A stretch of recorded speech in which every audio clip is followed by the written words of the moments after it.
So we're going to discuss about kind of inequality and how to solve. Last couple of weeks ago, we discussed about universal basic income for more poorest people. Right. But still, we need to concern about like a middle class, but still poor. Right? So what you see actually, like I have a video about the middle class in Germany, and it really illustrates very well that even people with a good job as an engineer who make good money, they are at risk of falling into the divides, because Exactly. if they can't really like keep up with what's going on, then they might fall in between the cracks, and they will end up falling down into a situation where they actually become part of the no longer middle class but lower class. Exactly. They especially adding on the fourth industrial revolution, especially caused by IT revolution. Right? Like for example, truck drivers, taxi drivers, or workers for some small stores, they are losing jobs. Right. But way beyond that, actually, white collar workers who are engineers who lead teams, who also see, for example, because they have they're working for a company. The company all of a sudden decides to move their operation from Germany into Poland, and all the workers basically lose their job. They Your manufacturing? in manufacturing, or in like a company like Siemens, which is a very good stable employer in Germany. It's a very big name, but The even factory moving to Poland? Yeah. So what's going on? What's going on is that actually these people lose their job because they don't want to move to Poland. They have very little option. So what they need to do is they need to basically find different employer. That means that maybe they need to take a lower salary. That means they need to move out of their house because they can no longer afford it. But what that means is they need to find a new house, and actually the housing prices have been going up because there is a big investment rally in Germany, for example, where people who do not pay taxes invest their money into real estate with the objective to actually generate higher profits than what they would get from the banks.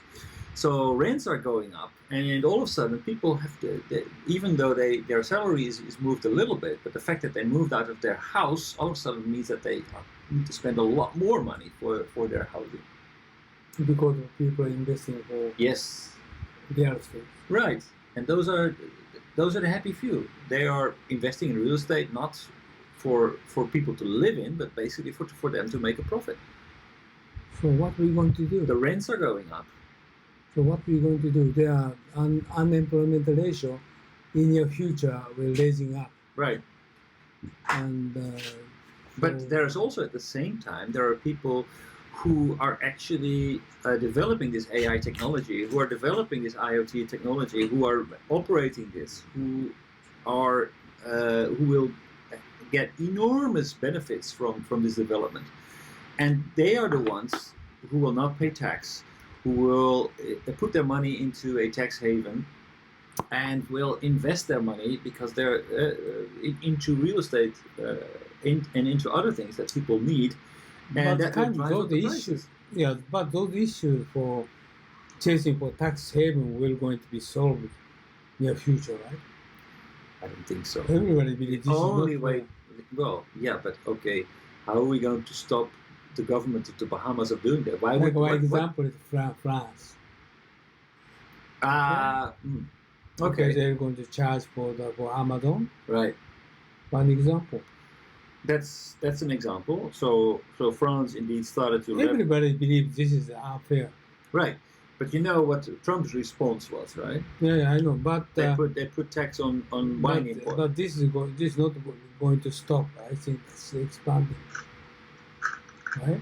What you're saying is that basically more and more people are going to text, but the real they problem, believe this is not fair. So right? But the real problem is that not that little bit of VAT. The real problem is that the profit tax that is not being leveraged on small countries in some faraway ocean, a little islands, tropical islands. Oh yeah. Because these countries, they live off this kind of tax haven. The fact that they are charging lower profit tax basically gives them all their benefits and revenue and gives them all their money. So how could they give up on that?